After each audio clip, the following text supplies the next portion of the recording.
اجل اجل یا امام زمانہ السلام علیکم ناظرین، سیدہ انجم نقوی پروگرام ظہور کامل کے حاضر خدمت ناظرین تمام دنیا سے علماء سے مومنین مومنات سے ہم انٹرویوز لے رہے ہیں، آپ کے شکر گزار ہیں، آپ ہمارا ساتھ دے رہے ہیں۔ ناظرین، اس پروگرام کا مقصد یہ کہ ہم خود جاگیں، دوسروں کو جگائیں۔ وقت بہت تیزی سے گزر رہا ہے، ظہور کی سمت ہم بہت تیزی سے جا رہے ہیں۔ اگر ہم نے دیر کی تو یقیناً ہماری دنیا آخرت دونوں ہمارے ہاتھوں سے نکل جائے گی۔ میڈیا کے ذریعے ہم ایک دوسرے کو بہت تیزی سے جگا سکتے ہیں، اپنے امام کو ہم راضی کر سکتے ہیں۔ امام کے لیے ہم چند الفاظ بولیں اور اس سے یقیناً ہمارے اندر یا کسی دوسرے میں تبدیلی آ گئی تو ہماری دنیا آخرت دونوں سمجھ جائے گی۔ ہمارے امام اور ہمارا خدا نبی کریم صلی اللہ علیہ وسلم ہم سے راضی ہو جائیں گے۔ ہمیں اس وقت بھرپور جاگنا ہے اور اپنے امام کے لیے کام کرنا ہے، ہمیں اپنی ڈیوٹیاں انجام دینا ہے۔ ہمیں یاد رکھنا چاہیے کہ ہمارے مولا نے ہمیں اس دنیا میں، اللہ نے ہمیں کس لیے بھیجا ہے اور ہمیں اس دنیا میں اپنے وقت کے امام کا ساتھ نہیں چھوڑنا۔ اگر ہم نے ایسا کر دیا خدا نخواستہ تو ہم مٹ جائیں گے۔ اللہ تعالیٰ قیامت میں، سورہ قیامت میں فرماتا ہے، تو کیا وہ لوگ قیامت کے منتظر ہیں کہ وہ اچانک ان کے پاس آ جائے جب اس کی علامتیں ظاہر ہو چکی ہیں؟ تو کیا ان کے پاس آ بھی گئی تو وہ نصیحت حاصل کر لیں گے؟ یاد رکھو، اللہ کے سوا کوئی معبود نہیں۔ اپنے اور مومنین مومنات کے لیے گناہوں سے مغفرت طلب کرو۔ اللہ تعالیٰ واقف ہے تمہارے چلنے پھرنے ٹھکانوں سے اچھی طرح۔ اللہ نے قرآن میں اپنے نبی اماموں کے ذریعے ہمیں ہدایت فرمائی۔ جس طرح اللہ نے پہلے کی قومیں اور رسول کے زمانے میں لوگ پوچھتے تھے، یا رسول اللہ قیامت کب آئے گی؟ کافر کہتے تھے کب آئے گی؟ دوسری قومیں تو آپ نے، اللہ کہتا تھا کہ اے رسول کہہ دو قیامت بہت جلد آنے والی ہے۔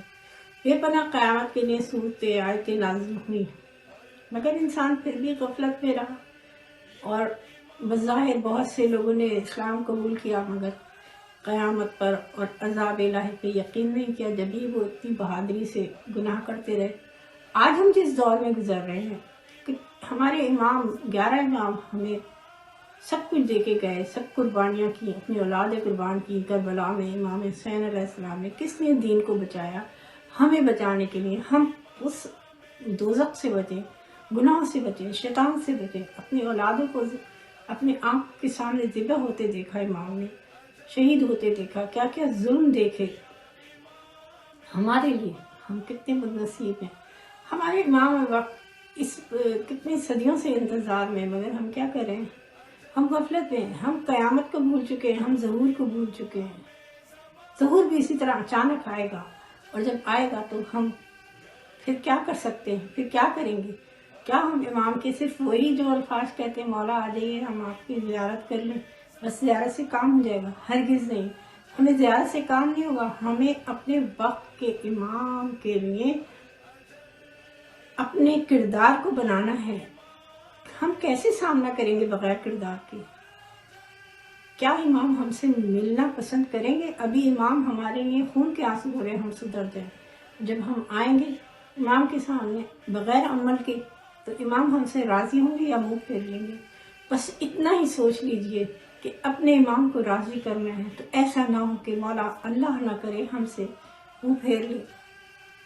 ہم تو گئے، ہماری دنیا بھی گئی، ہماری آخرت بھی گئی۔ اگر ہمیں اپنے وقت کے امام کو راضی کرنا ہے تو آئیے ہم سب مل کے اپنے امام کو راضی کریں، راستے کے کانٹے کو اٹھائیں۔ آئیے ناظرین اپنے مہمان کی طرف چلتے ہیں اور ان سے سوال کرتے ہیں۔ میرا آپ سے سوال ہے کہ دنیا نے کروٹ لی، ضرور قریب تر ہے، ہم تیار ہیں یا ہم غافل ہیں؟ اس پہ روشنی ڈالیے۔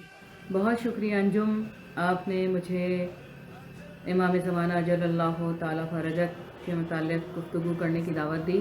تو دیکھیے، اجتماعی طور پہ اگر دیکھا جائے تو لبیک یا امام زمانہ اجل اللہ تعالیٰ فرجت کہنا انتہائی ضروری ہے، کیونکہ جب ہم اجتماعی طور پہ یہ نعرہ بلند کرتے ہیں تو جو طاغوتی طاقتیں ہیں ان کے دل دہل جاتے ہیں کہ یہ اس نجات دہندہ کا انتظار کر رہے ہیں، اور خود بھی وہ یہ مانتے ہیں کہ کوئی آنے والا ہے، اور ظاہر ہے ان کی دشمنی ہے، اور وہ دشمن ہیں امام زمانہ جل اللہ تعالیٰ فرجہ کے، وہ انہیں تلاش کر رہے ہیں۔ تو جب ہم آواز دیتے ہیں تو ان کے دل دہل جاتے ہیں، جب اجتماعی طور پہ نعرے لگتے ہیں لبیک یا امام زمان، تب ان کے دل دہل جاتے ہیں اور یہ مضطرب ہو جاتے ہیں، اور ان کو مزید پریشانی ہو جاتی ہے کہ اتنے مددگار موجود ہیں، اتنے سارے لوگ موجود ہیں جو کہ اس وقت مل کے نعرہ جو ہے لگا رہے ہیں، اپنے وقت کے امام کو جو ہے آواز دے رہے ہیں، اور ان کی آواز ہم تک نہیں پہنچ رہی ہے، لیکن ہمیں یہ پتہ ہے کہ ایک استغاثہ جو امام حسین علیہ السلام نے بلند کیا تھا، اس استغاثے کو مد نظر رکھتے ہوئے کہ ہم جو ہے اپنے وقت کے امام کو اسی استغاثے کے جواب میں لبیک یا امام زمانہ جو ہے جواب دے رہے ہوتے ہیں۔ تو یہ بھی ضروری ہے، اجتماعی طور پہ نعرہ لگنا ضروری ہے، اور ہوتا یہی ہے کہ اس سے دشمن دہلتا رہتا ہے۔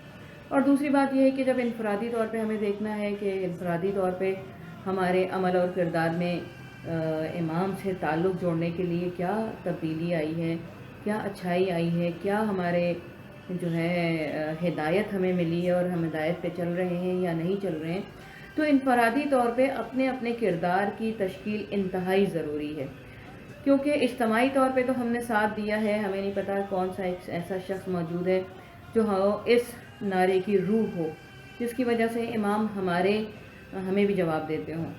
لیکن اجتماعی طور پہ تو ہمیں نعرہ لگانا ہے، لیکن انفرادی طور پہ ہمیں اپنے عمل اور کردار سے واضح کرنا ہے کہ ہم اس قابل ہیں کہ اپنے امام کے وقت کے امام کے سامنے ان کی راہ نصرت کے لیے ہم موجود ہوں، ان کی غلامی کر سکیں، ان کی تنیزی کر سکیں۔ اس کے لیے ہمیں بی بی فضہ کے کردار کو سامنے رکھنا چاہیے، خواتین کو، کہ کس طرح سے جناب سیدہ سلام اللہ علیہ کی خدمت کی، اور بعد بی بی ان کی پھر بھی خدمت کرتی رہی ان کے خانوادے کی۔ تو کردار ہمارے پاس بی بی فضہ جیسا ہونا چاہیے، اور حضرت قمبر علیہ السلام جیسا کردار ہونا چاہیے کہ مولا کی کس طرح سے خدمت کرتے رہے ہیں، مولا کے بتائے ہوئے رستے پہ چلتے رہے ہیں۔ تو ہمیں یہ دو لوگ ایسے موجود ہیں جو کہ واضح نشانیاں ہیں اس خاندان کی کنیزی اور غلامی کی، کہ کس طرح سے غلام ہوتے ہوئے بھی کبھی ان کو مولا نے غلام نہیں سمجھا، اور کنیز ہوتے ہوئے بھی انہوں نے کبھی انہیں کنیز نہیں سمجھا۔ اور پھر بات وہی ہے کہ آج ہم بھی ہیں، ہمارے گھر ہیں، ہمارے ساتھ لوگ ہیں جو کہ ہمارے گھروں میں بھی کام کرتے ہیں، لیکن ہم ان کو وہ رتبہ نہیں دے پاتے، نہ ان کا وہ خیال کر پاتے ہیں۔ تو اپنے کردار کو سنوارنا پڑے گا، کہ کردار کی پاکیزگی ہی اہم ہے، کیونکہ ہمیں یہاں پاکیزہ رہنے کی ہدایت کی گئی ہے۔ پاکیزہ یہ نہیں مطلب ہے کہ آپ صرف اپنے جو ہے غسل انجام دیں تو آپ پاک ہو گئے، نہیں، وہ ایک الگ پاکیزگی ہے، وہ آپ کی جسمانی پاکیزگی ہے، لیکن کردار کی پاکیزگی ایسی ہو کہ مولا ارشاد فرما رہے ہیں کہ تم ہمارے لیے باعث ننگوار نہ ہو بلکہ باعث فخر ہو۔ تو ہمارا کردار ایسا ہونا چاہیے، لیکن ہم لوگ تو خود عجیب ہیں کہ ہم آپس میں بھی جو ہے وہ ایک دوسرے کو برداشت نہیں کر پاتے ہیں، ایک دوسرے کو جو ہے سمجھ نہیں پاتے ہیں، ایک دوسرے سے جو ہے ہمارے اندر حسد اور بغض کے معاملات شروع ہو جاتے ہیں۔ تو اللہ نے ہر کسی کو الگ الگ رتبہ دیا، الگ الگ اس کا کام ہے، الگ الگ کام کے لیے وہ پیدا کیے گئی ہیں، تو ہر کسی کا اپنا جو ہے، لیکن کردار کیا ہے وہ بننا ہے جو کہ جناب سیدہ سلام اللہ کے گھر میں جو لوگ موجود تھے ان کے کردار پہ نظر رکھ کے اپنے کردار کی تشکیل کرنی چاہیے۔ بہت شکریہ، ہم آپ کے شکر گزار ہیں۔ آئیے ناظرین اگلے مہمان کی طرف چلتے ہیں۔ السلام علیکم، میرا آپ سے سوال ہے کہ غیبت کے اس دور میں لبیک یا امام کہنا کافی ہے، عمل کردار ضروری نہیں، اس پہ روشنی ڈالیے۔ میں بہت شکر گزار ہوں محترمہ انجم نقوی صاحبہ کا، جنہوں نے مجھے اس قابل سمجھا اور اپنے چینل پر مجھے مدعو کیا۔ میں قائم ٹی وی کا اور قائم ٹی وی کی پوری ٹیم کا بہت بہت شکر گزار ہوں، اور امید کرتا ہوں کہ یہ چینل جو کام کر رہا ہے انشاءاللہ پوری دنیا میں پھیلے گا، پھیل رہا ہے، اس وقت پورے یورپ میں قائم ٹی وی دیکھا جا رہا ہے اور لوگ اس پروگرام کو پسند کر رہے ہیں۔ میں واقعی محترمہ